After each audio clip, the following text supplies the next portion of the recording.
Hi, I'm Charles with AniCap. The story begins as we watch our protagonist. He is a businessman 9 to 5 by day and degenerate gamer by night. Eventually, his poor life choices catch up to him and he dies from a heart attack. He regains consciousness soon after and wonders if he's in a hospital. The room looks pretty old though, and what's just a little more strange is that he sees a flying dog. Just then, he sees a reflection of himself and is shocked to find that he is now a baby. His name is now Ars, and we move forward to when he is 3 years old. Ars eventually realized that he had died and was reincarnated. When the shock of this news passed, Ars got right to work and mastered reading and writing, while also becoming fairly knowledgeable about this new world. He was born in the Summerforth Empire, which rules the entire continent of Summerforth. Based on what he's seen so far, Ars has concluded that he isn't even on Earth anymore. Magic exists in this new world and lets those that use it conjure mysterious phenomena. This excites Ars greatly since it's pretty much like a video game. The Levant family Ars was born into is a noble household and they manage a small region called Lamberg. He lives in a huge house now and there are a ton of servants. There is even a live-in chef, so Ars thinks that being reincarnated is the best thing to ever happen to him. During these 3 years, one other thing has become very clear to Ars. He has a power that nobody else does. Ars goes to watch some soldiers fight, and they admire how often he comes to see them. He reveals to us that this unique ability is called appraisal. He uses it on a soldier named Milius, and it allows Ars to see that this guy has a high aptitude as an archer. Milius is shocked that Ars knows his name, and Ars wonders if he has ever used a bow before. Milius wouldn't be caught dead using a bow, as he believes that a real man fights his opponents at close range. Ars doesn't tell anyone about his ability, so he just tells the guy that he has a feeling he would be good with a bow. Ars pleads for him to try, and Milius can't deny him. Milius has never shot a bow before, so the others recommend that he get closer to the target. Ars asks him to just try from this distance, and everyone is shocked when Milius hits the target dead center. Everyone thinks it was just beginner's luck, but Milius does it over and over again. Everyone is amazed, and they all suggest that he become an archer. Naturally, they wonder how Ars knew Milius would be good with a bow, and Ars just credits his instincts. Ars decides to hide his ability, since he doubts that anyone would believe that he can see numbers that represent abilities and aptitudes. Ars' ability is definitely real, but the only problem is that he can't use it on himself for some reason. That night, Ars has dinner, and we meet his father Raven, who Ars is admittedly kind of scared of because he always looks angry. Ars uses his ability on him and explains just how amazing he is. His father rose from farmers to noble using his martial prowess. His prowess stat is so high that he can take out 10 men single-handedly. Raven heard about Ars using his instincts earlier, so he wants him to work hard on improving them. Ars will be the lord of the land one day, and the ability to discern the gifts of others will help him greatly. Ars decided to learn more about the Empire after hearing that, but this just revealed how difficult the road ahead will be. The rulers of the Summerforth Empire are corrupt, and peasant revolts are erupting everywhere. The nation is in chaos. If nothing changes, the empire will fall, and it will lead to widespread war. Ars fears that as lord, he will have to lead troops into battle. He questions if he will really be able to protect Lamberg, but he desperately wants to, since all the people have been so nice to him. Just then, Ars thinks about what his father said about discerning gifts, and he gets an idea. Ars heads into town to use his appraisal ability on people, but using it so much really tires out his eyes. Just then, some poor kid gets kicked out of a shop. He doesn't look like the locals, and some lady tells her kid to stay away from what they call a Malkin. Malkins are a group of people who came to Summerforth from across the sea. Most of them were brought as slaves, and they are looked down upon. Just then, everyone is shocked as Ars gives the kid some bread, and they wonder why he would be helping a filthy Malkin. Ars wonders if the kid is okay when he begins to cry, but he is shocked when his appraisal ability reveals the kid's amazing stats. The kid doesn't have a single flaw, and his abilities are on par with one of Japan's greatest figures named Oda. Ars determines that the kid will definitely be a force to be reckoned with in the future, but the kid just thanks him for the bread and leaves. Ars follows the kid named Reitz, but the kid warns him not to, since the townspeople will get mad at him. Just then, Reitz is shocked, as Ars asks him to be his retainer. Ars' plan is to use his appraisal ability to gather the best people he can find, so he can make his domain stronger. Ars explains that he is the son of the Lord of the Land and tells Reitz that he can sense great talent in him. The kid points out that they just met, but Ars doesn't want to tell him about his ability and just says that he has a good feeling about him. Reitz points out that he is a Malkin and doesn't want to cause trouble for Ars, but Ars says that he will take care of everything. The kid still declines, but Ars fears that he might never meet anyone with such incredible stats ever again, so he chases him. Ars hears the kid's stomach growling, so he convinces him to come to his house where they have an amazing chef. Ars was hoping to give Reitz a feast, but the prejudice against the Malkins runs deep. The chef only gives Reitz some beans, and the servants ask him to leave when he is done. Ars doesn't think he can change what they believe, so instead he shocks everyone by just offering to share his food.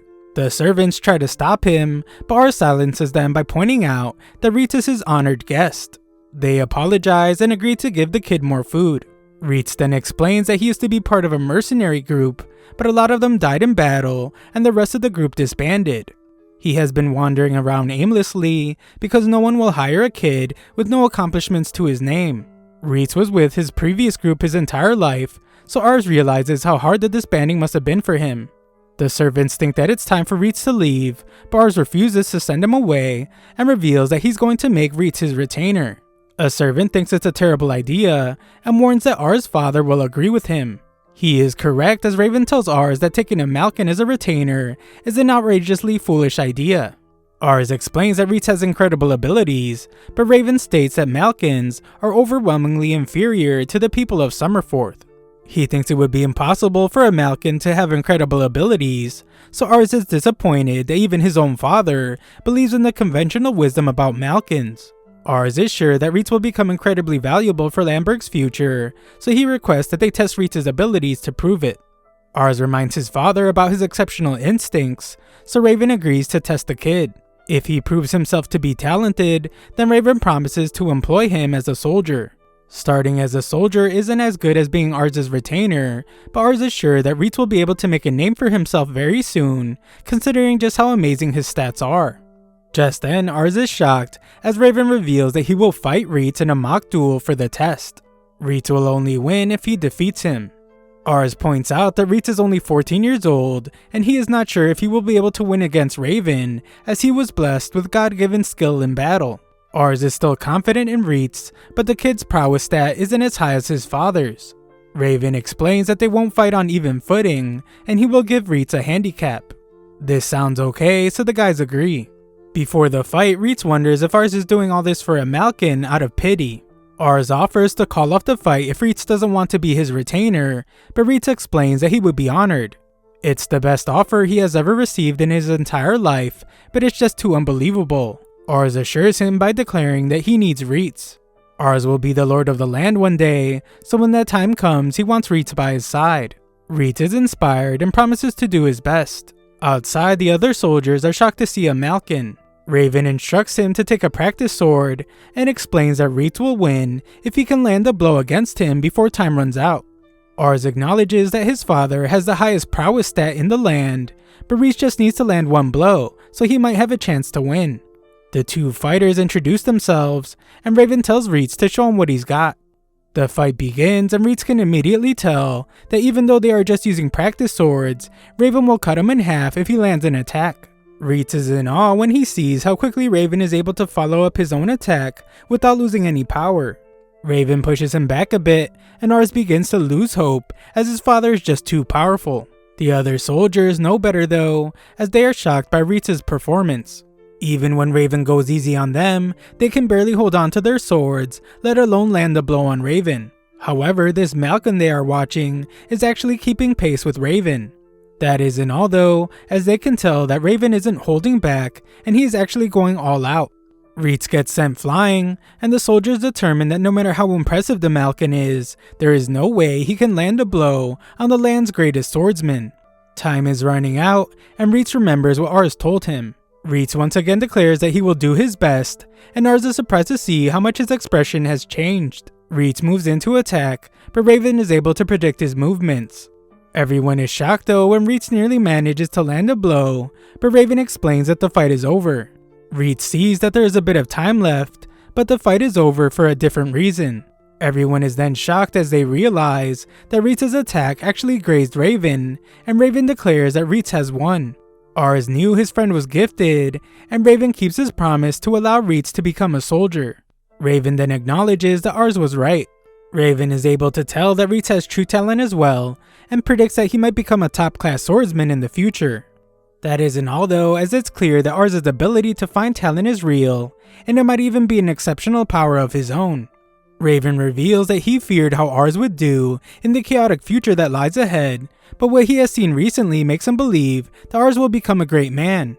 He could become a powerful noble, or maybe even the emperor. He says that this is just a joke though, since the throne is too lofty of a goal for the lord of such a small domain. As long as Ars carries on the family name, Raven will be happy. Ritz's performance wins over all the soldiers, as they now all ask him for fighting tips. Afterwards, Ars is amazed by Ritz's glow up, and we learn that Ritz has decided to take on servant duties, so he can help out as much as he can. Ars doesn't want him to overdo it since they are just a small domain, but having a liege to serve is like a dream for Ritz.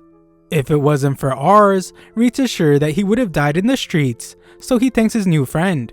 He vows to spend the rest of his life repaying this debt, and Ars is happy about the start of his quest to build the strongest domain. A few months pass and we learn that Ritz has been mostly staying with Ars instead of taking part in battle. He has been very helpful while also demonstrating great fighting skill. Ritz has been receiving a lot of tutoring, which has increased his ingenuity stat drastically, and he has become one of the most knowledgeable people in the entire household. The minute they got to know Ritz, the people of the household and the domain accepted him. The maids are even starting to gossip about him, and they talk about how handsome he is. One day, Ritz gives Ars his history lesson for the day. He explains that the Summerforth Empire originally comprised of 7 kingdoms. One of those kingdoms, called Ansel, amassed a great deal of power, so it invaded and conquered the other 6 kingdoms. Ansel's king Anithis declared himself the emperor, and renamed the continent the Summerforth Empire. However, right now, the entire empire is in a dire situation. The current supreme ruler is an 8-year-old child named Beaterus, but the real power is held by his advisors, who are fighting amongst each other. With leadership waning, revolts have begun to break out. They are only skirmishes now, but even Raven has had to send some of his troops to calm things down. The situation could escalate, so Ars determines that he needs to use his appraisal ability to get talented people on his side before that happens. Ars' family resides in the territory called Mission, so he is shocked when Ritz predicts that the bigger conflict would start there. Their governor is really old and in poor health, so it's likely that he won't live longer than a few more years. He has 2 sons, so he is torn as to who should succeed him. Both brothers want to inherit the position, so that could lead to war. Ars' father believes that the eldest son should succeed the governor. Which side he ends up fighting for isn't his choice, however, as he doesn't serve the governor directly. Lamberg resides in a district called Canary, so Raven serves its headsman. Ars is pretty nervous about the whole situation since he is just a kid, and the only good prospect he has found so far is Ritz. Luckily, Ritz actually sees all this as an opportunity. If a lord makes a good showing in a major conflict, it can help him advance in the world. Ars is inspired, so they agree to get stronger to make that more likely. Ritz vows to protect Ars, and asks for his help in finding the right people to help him do that job. On their way to town, Ars notices that his father has been training more often, and it's likely because he sees a war coming. Ars tells him that he's going to look for more recruits, so Raven asks him to find someone with a talent for magic. Raven can't use magic properly, and his aides who can aren't that great with it. Raven once asked Ars to try magic, so he did while using a magical device, but he was so bad with it that his father never asked him again. Having a mage will really bolster their forces, so Ars is determined to find the best possible candidate.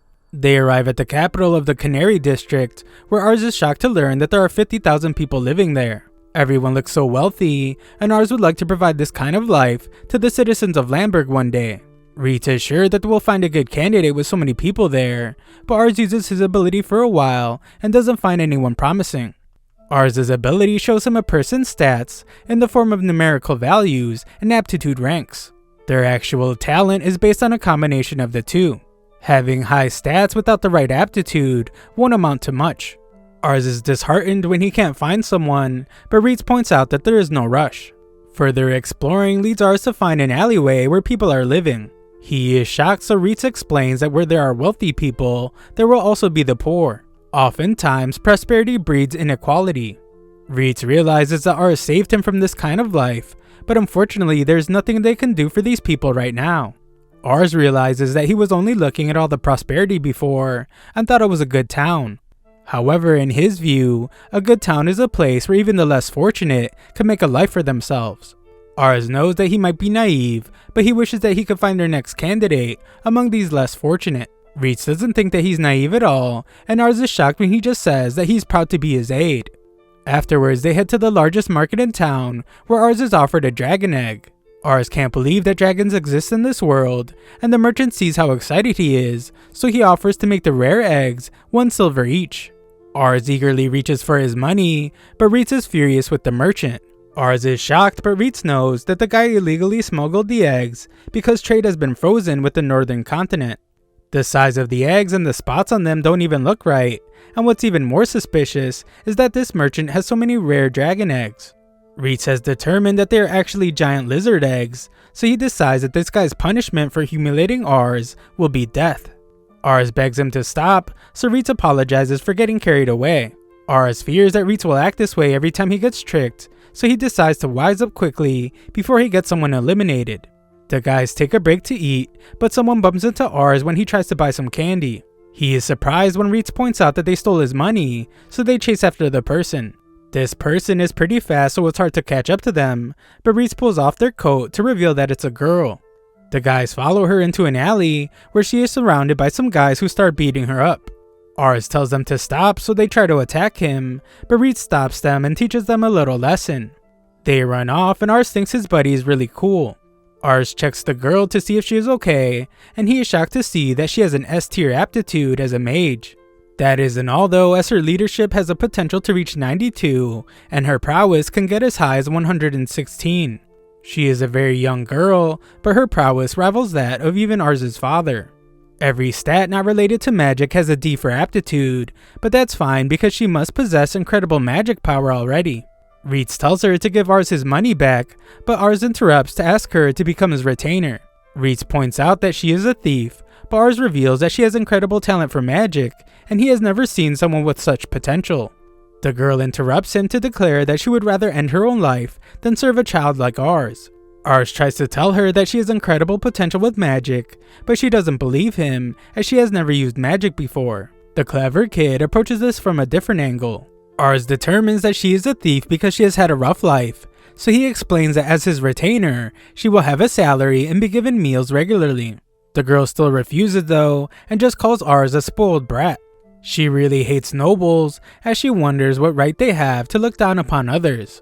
She thinks that they are all so privileged without doing anything, other than just being dealt a lucky hand at birth. She really hammers her point home when she says that she has no interest in serving as a tool to protect Ars's lavish lifestyle. Ars explains that he is nothing like the noble she is talking about. He wants to create a town where people like her can live stable lives, and he needs her help for that. The girl points out that these people are suffering right now, and this idea of helping them someday is just the naive thoughts of someone living in the high life for too long. She assumes that Ars just wants her help so he can show everyone how kind he is, and so he can feel good about himself. Reitz interjects to simply tell her to give the money back, so she does because she doesn't want to owe them for saving her. Ars notices a mark on her wrist, so she reveals that she was caught sneaking into a noble's estate and she was sold off to a slave trader. She managed to get away, so those guys Reitz beat up were the slave trader's lackeys. Ars thinks that she should leave town since they are looking for her, but she says that she can't. Just then a bunch of kids go to hug her, and she points out that they are parentless children. No one loves them, so she can't just leave them behind. Ars now understands, so he agrees not to try to recruit her anymore, but he does give her his pouch of money. She reminds him that he's giving it to her willingly, so he won't be able to ask for it back. Ars says it's hers now, so she calls him a weirdo and leaves with the no parent having kids. That night, Ars can't stop thinking about the harsh life that the girl is living. Reitz knows it well, so he points out that the world isn't kind to the people on the bottom. She was probably treated poorly by nobles in the past, so that must be why she hates them. Reitz points out that Ars is nothing like that, but Ars has realized that he's taking his privileged lifestyle for granted, so he understands why she would see him that way. Ars really does want to create a better town, but she may have been right about what she said. Just then, Ars spots the orphans from before, and they reveal that the girl named Charlotte has been captured. A brief look into Charlotte's past shows just how difficult of a life she had. She was just a child, but she couldn't even remember the last time she cried. As she stares at a happy little girl, she wonders if the last time she cried was when she realized that she didn't have parents. Things only got worse for her as she grew up. She was poor and homeless, so people treated her poorly. She wonders if she last cried when she realized that she is less than human. She gives up on trying to remember and just wonders why she was born in the first place. Back to the present, Charlotte is kicked by the goons relentlessly for making their jobs harder. They're disappointed to see that they still can't make her cry, so they kick her some more. The slave trader reminds them not to hurt her face because he already has a buyer for her and he doesn't want to get on the evil guy's bad side. The goons find that she has a bunch of money, so Charlotte tries to take it back, but she ends up paying the price. Charlotte was trying to get the money back for the orphans, but the trader explains that there's no hope for her. Even if she escaped, she would just be returning to a life of misery. He recommends that she just accept that her life is over, and tells her to blame her parents for abandoning her. Just then, all the goons are startled when Reitz barges in. He easily wrecks a bunch of the goons, and Charlotte wonders why they came. The trader tells them that they have some nerve breaking in, but he is shocked when Ars somehow knows his name. The guy can tell that Ars is a noble by the way he's dressed, but he refuses to let Charlotte go free. He explains that she is just merchandise, and nobles like Ars and his family are the ones buying them in secret. He hopes that Ars as a noble would understand, but this just upsets Ars even more.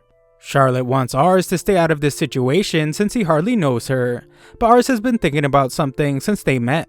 He has been trying to figure out why her eyes are so empty, and he has finally realized that her ambition stat is only at 1. Ambition refers to someone's personal hopes for themselves. It represents a desire to improve, tenacity, and a hope for the future. Charlotte's is just 1, which means she has given up on her future. The trader has a good laugh as he points out again that she is just a slave, so of course she has no future. This behavior enrages Ars as he points out that adults are supposed to protect the future of children. This guy not only took Charlotte's future away, but now he's laughing about it. Ars reaches his boiling point as he says that it should be up to Charlotte to decide what she becomes, not these goons. Charlotte then remembers that she stopped crying because it doesn't help someone survive. She gave up on having dreams a long time ago, as she believed that destinies are decided when people are born. Closing her heart was the only way she could protect herself from people's terrible treatment of her. She learned that tears are for the weak, and in her life, weakness means death. She decided that she would only focus on being strong to survive, which makes it difficult to figure out why out of all times, she is crying now. The trader is done being nice to Ars, so Charlotte tells him to run away. Ars tells her not to worry though, and instructs Reitz to take care of them. The goons say that they're in real danger now, but Reitz slams one of them down. He explains that they will pay the ultimate price for angering his lord Ars, which is death. The goons are confident they can overpower him since he is so outnumbered, but Reitz easily takes out a whole bunch of them. The idiots even try to use magic against him, but this doesn't even slow Reitz down. Reitz stands over all the defeated goons, and the trader calls him a monster. The trader says that he is left with no other choice, so he calls his biggest goon. This giant was an infantry commander, but he was kicked out for bad behavior. Charlotte is worried about this guy, but Ars uses his ability on him and tells her not to worry. The guy looks down on them, but Reitz points out that he can only do that if he makes it out of their fight alive. This makes the guy attack Reitz immediately, but Reitz's talents are just on another level. Reitz quickly knocks this guy out, and Charlotte is stunned as she wonders who these guys are.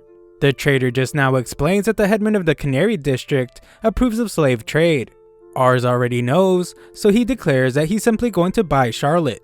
The trader tries to refuse, but Reitz points out that they can easily just take her from him. This would be way worse since it would look bad for the trader if he lost a slave that already had a buyer. It would sound much better if he just sold her to a buyer that offered more. The guy begrudgingly agrees to let them buy her, so Ars offers to take her back to her friends. Charlotte wants to go somewhere first, but this place is in the forest, and Ars isn't much of a hiker. They arrive at the place, and Ars is amazed by the beautiful view. This is Charlotte's secret spot, and it makes all the problems she faces in the town seem so small. This place clearly means a lot to her, so Ars wonders why she is showing him. She has been giving what he said some thought, and she wonders why he wants to build a town where even people like her can live stable lives. Ars' answer is simple: he likes children. Charlotte points out that he is a child, but Ars explains further. He knows that when a person is feeling run down, a child's smile can lift a person up.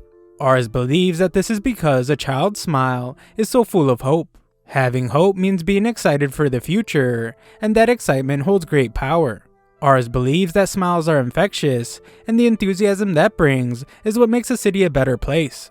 That is part of the reason why he wants to make a place where children can always have hope. That's why he wants to build a town where people can live hopeful and stable lives. Ars apologizes as he realizes that he sounds like he's lecturing her, but Charlotte surprisingly agrees to be his retainer. Ars reminds her about the orphans, but she explains that they're why she's doing it. She wants them to have the kind of future Ars is talking about. Just then, Reach shows that in the warehouse, he found an item for using magic. Reach trusts Ars' ability to find talent, but he wants to see for himself if Charlotte can use magic. She agrees to do it, but reminds them that she really hasn't used any magic before. She doesn't even know how to cast spells or anything. As Reach explains how to her, Ars thinks about how he has never seen anyone else with an S-rank aptitude for magic. Ars wonders just how powerful she is, and Charlotte is ready to show him. She recites a short incantation and releases an incredibly powerful fire spell. The guys are shocked, but that isn't all, as the spell can be seen far and wide. People everywhere are amazed by the fire that covers the sky, and the magical item shatters. The guys are still in awe, and Charlotte finally shows some confidence. Ars couldn't be happier, and Reitz finally acknowledges her talent. Charlotte is glad to hear that she will receive a monthly salary, a place to stay, and regular food, but she would like all the money to be sent to help the orphans instead. All she will need is the place to stay with some food, so Ars agrees to do it. Ars always knows just what to say, as he declares that he can't wait to see what her future holds. Charlotte declares that she will do everything in her power to make Ars' dream come true, and she calls him Lord Ars. Ars points out that she doesn't have to be so formal, so she is relieved because she isn't that good at it, and she is older than him anyway. Charlotte apologizes for taking their money and thanks them for saving her. Ars says it's not a big deal, as he just wants to get home and eat something. She tells Reitz that Ars' future is the one she really wants to see, and Reitz agrees. As Charlotte tells the orphans that she's going to get some milk, Ars thinks about how happy he is that he now has two dependable allies. The House of Levant is undoubtedly getting more powerful, but Ars can't deny that he's starting to feel the pressure. He is surrounded by amazing people, but Ars doubts if he can lead them since he is so ordinary. If he messes it all up, then he will be betraying their hopes for him. Ars regains his composure when he reminds himself that he made a promise to them, and he will do all he can to build a great town. They all finally stop to eat a meal, but it becomes pretty clear that Charlotte will have to learn the basics of manners and speech. Charlotte thinks it will be impossible, but Reitz explains that she must if she will be accompanying Ars at meals. Charlotte tells Ars that she would rather take a nap, but Reitz has to remind her that he is Lord Ars to them. Afterwards, Raven refuses to accept Charlotte as he believes that the battlefield is too dangerous for women. However, Ars has Charlotte demonstrate her power, so Raven quickly changes his mind and gladly accepts her into their home. 3 years pass and we learn that the Canary district that Lamberg is in has been having disputes with the province of Seats. Raven has been dispatched to battle several times, but spirits remain high among the troops. Raven has just returned from a victorious battle, and he explains that the star of the fight was once again Charlotte. Charlotte has made quite a name for herself these past 3 years, and Ars goes to greet her. Charlotte appeared like a comet on the battlefield, and soon became the most feared mage around. She was even given the title Levant's Lady of Flames. It's all thanks to her that their mage corps is now the pride of House Levant, alongside Raven's infantry troop. That isn't all that has changed, as we learn that Ars now has a little brother and sister. Of course, Ars uses his appraisal ability on them, and their stats make it clear that they will both be crucial to House Levant's future. Just then, Reitz reveals that a family of hunters had just moved into Lamberg. 2 of the brothers are pretty tall and strong, so Reitz believes that they might be a good addition to their unit. Reitz and Ars decide to go visit them, so Charlotte tags along as Ars' escort as she is off duty. The three of them are a bit too heavy for their poor horse, so they are traveling more slowly than they expected.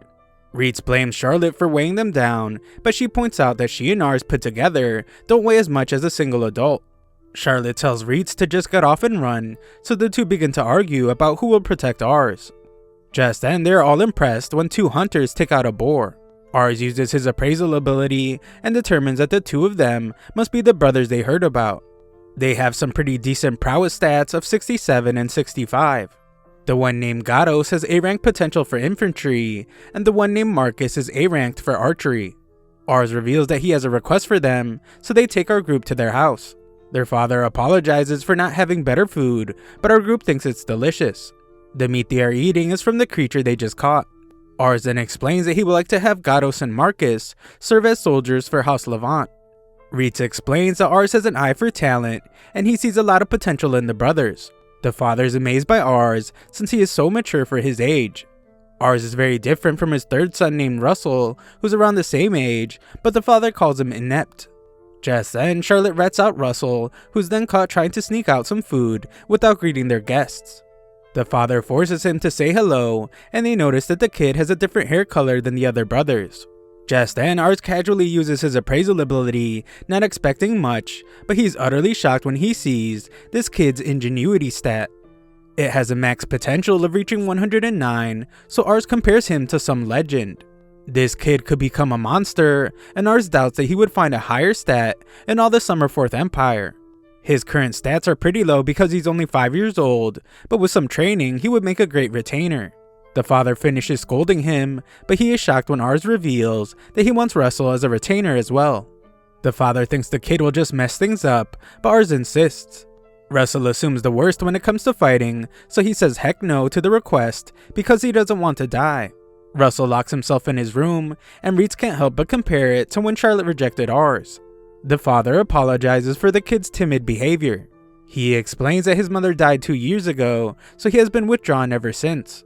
He is nowhere close to where his brothers were at his age, so the father is sure that Russell would struggle just to survive, much less go to war. Ars reveals that Russell's talents aren't for being a soldier like his brothers. Russell's talents are that of the mind. He is a strategist, and his incredible intelligence will be vital to Ars's cause. Ars goes to ask him again, but the kid is terrified, so Ars apologizes for being so forward. He notices that the kid likes books, so Russell explains that he only has the one, and his mother used to read it to him all the time. Russell is one depressed little kid, as he states that he's bad at everything, but when he reads, he can forget all the bad things around him. Ars comes up with an idea, and offers to take Russell to his family's library that has a ton of books. He will even let Russell take any books he wants, but the kid thinks it's a trick to force him to do what they say. Ars insists that there's no catch, so Russell agrees to go. However, he demands that his brothers come with, since he still fears that he will die on his own. At Ars's house, Russell is terrified as he is attacked by a ferocious beast, but Ars points out that it's just their dog. Charlotte takes the older brothers to show them the barracks, so Russell is terrified that they left him. His attitude quickly changes though when he sees the giant library. Ars goes to have his morning lesson and leaves the kid under Ritz's care. After some time passes, Ars rushes back to the library, hoping the kid hasn't left already. He arrives to find that Russell frantically tried to read as many books as he could, but he tired himself out and fell asleep. Reitz reveals that Russell was able to learn new words the instant Reitz defined them, and he even quickly developed a deep understanding of them. What's most shocking though is that Russell's ingenuity stat is already shooting up just after a few hours of reading. The brothers arrive to see the kid unconscious, and they can't understand why he enjoys books so much when he can't even read. This comes to a surprise to Ars, so the boys explains that they were never taught to read since hunters don't need it. When Russell wakes up, Ars asks him how he learned to read. Russell simply says that when his mother used to read to him, he would match what she said with the words on the page. By doing this, he was eventually able to read. The brothers point out that he was just a baby back then, so Russell shockingly reveals that he remembers most of what happened since the day he was born. Teaching himself how to read is pretty incredible, so Ars decides that he can't let a talent like this kid get away. Ars still needs a way to convince them, so Reitz comes up with the idea to show them that there are ways to hunt without a bow. Ars likes it, so he tells the brothers that traps are used for hunting in other countries instead of bows. Russell read about them in a book, but the other brothers are skeptical. The Sioux that they hunt are fast and smart animals, so they aren't sure if a trap would work against them. Ars explains to Russell that strength and stamina are not a person's only weapons. In Russell's case, it's his brain. Ars is sure that Russell's father will acknowledge him if he creates a trap, but Russell doubts that he will be able to do it. Luckily, his brothers encourage him to impress their father and offer to help him in any way they can. Russell would like to be useful to his brothers, so he agrees to give it a try. Sometime later, their father Greg is shocked to see some structure with a bunch of Sioux inside. Greg doesn't understand, so the brothers explain that this is a trap Russell made. Russell then says that if the brothers went off to be soldiers, then Greg would be left alone to hunt all by himself, so he wanted to make it easier for him. Russell read that Sioux have a tendency to rush at anything yellow, so he used a fence and painted it yellow to lure them in. That isn't all though, as Russell read that baby Sioux and nursing mothers hate the smell of herbs, so he strung some herbs around to keep mothers and babies out. This kid thought of everything, as he also made little exits in case babies do get caught inside. Russell wanted to avoid targeting the young because that could cause the animal to go extinct. Greg is amazed since Russell took into consideration that his father would prefer to keep a balance with nature. The brothers are sure that their father will finally have to acknowledge Russell's talents, but they are shocked by his response. Greg just coldly tells Russell's brothers to take Russell with them when they set out the next day. Russell objects, but Greg tells him that he must leave home, and he asks Ars to look after him. This confirms to Russell that his father really does hate him. He wants him to leave home, and Russell can't stay with his father anymore, so he has no choice but to stay with Ars from now on. Ars rejects this idea though, and tells Russell to go home for now, since he is sure that Greg has his reasons for saying what he said. That night, Russell thinks about how his mother started getting sick after he was born. He figures that his father hates him because he is the reason she died. Russell blames himself, and he is sure that everyone blames him as well. That is why he shuts himself in his room on the anniversary of her death. Russell thinks that he killed his mother, and now he can't even be useful to his family, so he wishes he was never born. Just then, the rest of the Russell family sneaks up to the roof. The brothers hope they can make their father proud as soldiers, and they have a toast to their mother. The brothers wonder why Greg spoke to Russell the way he did, since Russell's trap was amazing. It turns out that Greg thinks Russell should resent him. He failed to see Russell's talent and potential, so he considers himself to be a failure as a father. Greg wants Russell to spend the rest of his life in a place where his talents can shine. However, Russell is kind like his mother was, so the only way to get him to leave was to make him hate and resent his own father. This is the only way Greg can atone for failing as a father, and he hopes that his older sons will be able to support Russell as he failed to do so. Greg declares that Russell is his precious son just like his two others, and we see that Russell heard everything. The next day, Ars arrives to take the brothers, and everyone is shocked when Russell confidently declares that he will be going with them. Ars points out that going with them means that he won't be able to see his father for a while, but Russell already knows. Greg doesn't say a word and just goes to chop wood, so Russell declares that he can never hate him. Russell is going with Ars because he knows that he's no use at home. That is why he wants to go study and learn all kinds of things, so he can become useful to the village. He vows to learn how to make better traps and just hopes that they can live together again when that day comes. The two get emotional, and Greg promises to wait for him. The brothers thank Ars, but Ars explains that he didn't actually care if Russell became his retainer. Russell is an amazing talent, but Ars cared more about seeing his bond with his father restored. The brothers are amazed by his character, and they vow to serve Ars the best they can. Russell does too, and Ars is glad to have them. Sometime later, Raven gets sick, so Ars offers to lead the next engagement. Ars is 9 years old now, and he tells his father that he is in no condition to fight. Things have gotten pretty bad though, so Raven says that he must lead the fight. We then learn that the governor of Mission passed away, and he named his younger son Vamar his successor. However, the older brother Kuran accused him of forging the documents. Kuran made a name for himself on the battlefield, so he gained supporters that believed he should have inherited the throne. The province of Mission was torn, and the neighboring province of Seats took advantage by pressing the offensive. Ars figures he will have to enter the battlefield soon, but Raven explains that Ars needs to be thinking more about something else. Ars is then shocked when Raven reveals that he arranged for Ars to get married and forgot to tell him about it. Ars tells everyone the terrible news, and he explains that he just received a letter from the girl he will be marrying. Charlotte teases him as she thought he would marry her, but this is no time for jokes. Ars is then summoned outside as his fiancée has arrived. He panics though, as he has never even had a girlfriend in his past life.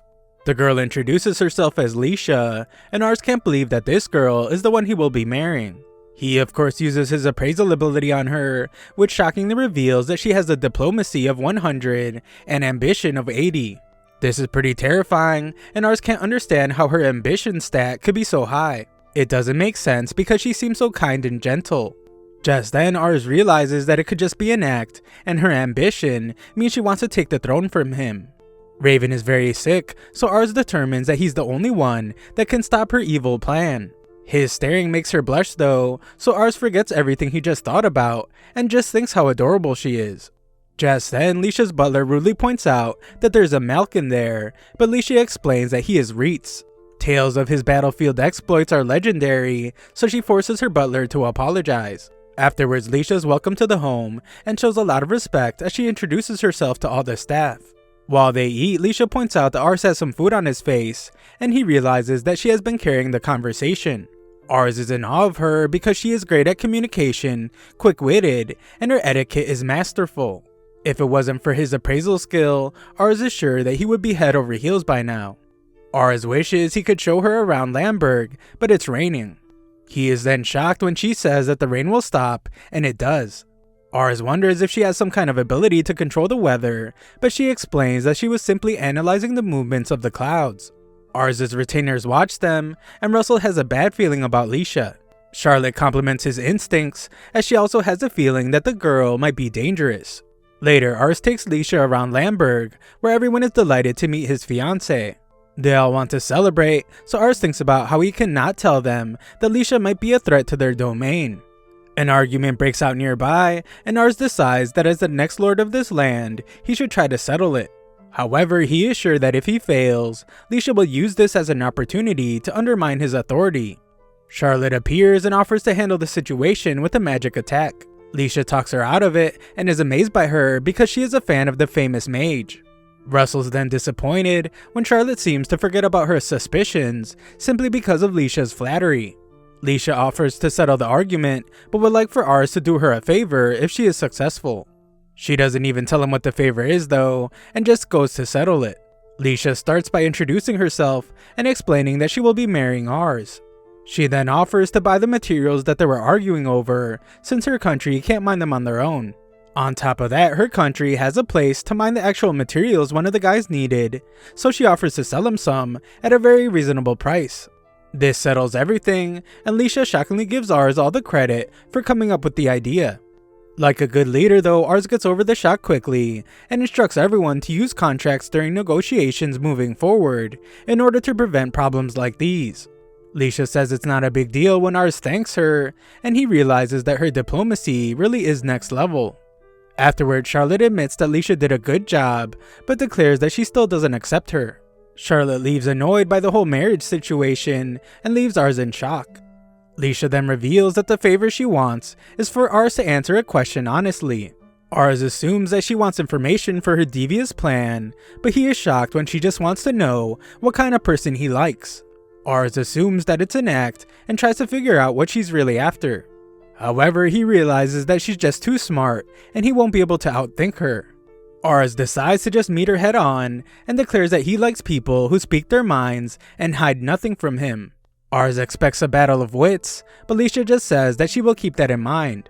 That night, they enjoyed a meal and a magic show, but Ars could never figure out what Leisha was after. He decides to try again tomorrow, but he is shocked when he finds that Leisha snuck into his room. She did it to see the shocked look on his face, so Ars realizes she likes messing with him. Leisha reminds him that he likes people that speak their minds, so she snuck in, hoping to have an honest conversation. Ars is eager to hear what she has to say, but he is shocked when she wants to know what he thinks of her. Leisha reveals that she has a special talent for telling how people feel just by looking at them, even when they're trying their best to hide it. She could tell that he was suspicious of her from the start, but she prides herself on being able to put people at ease with just a few minutes of conversation. However, everything she did only deepened his suspicion of her, so she wonders what it is about her that he distrusts so much. Ars is amazed by her observational skills, but he feels bad. People aren't able to see stats like he can, so most people probably just trust her right away. Ars knows that he could probably just brush the question off, but he doesn't, and instead he decides to be honest. Ars reveals his appraisal ability to her and explains that she has incredibly high diplomacy and ambition stats. This makes him believe that all her actions are calculated and she must have an ulterior motive. Leisha surprisingly believes him because it does explain a lot of his actions. She admits to having a lot of ambition, but hesitates to tell him what that ambition is for. She eventually reveals that she wants an amazing man to fall in love with her, but she gets embarrassed by Ars' silence. Ars just says that that's wonderful, and thinks about how it's true that the best path for survival for a lord's daughter is to marry a powerful man. Ars gets pretty sad about this, because getting married to a lord of a weak domain like his must be less than ideal for her. For the first time, Leisha can tell what Ars is thinking. So she assures him that if she found Ars to be a good-for-nothing oaf, then she would have done whatever was necessary to break off their engagement.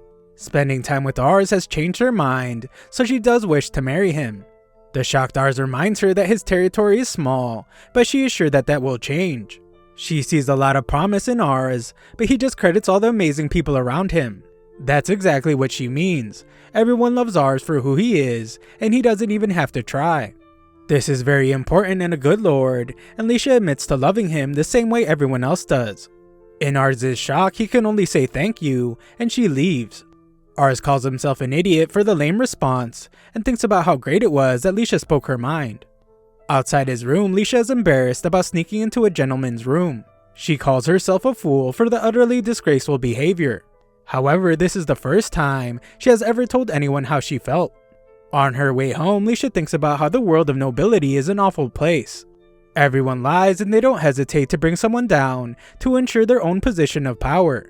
Leisha has always hated her ability to sense these feelings in them.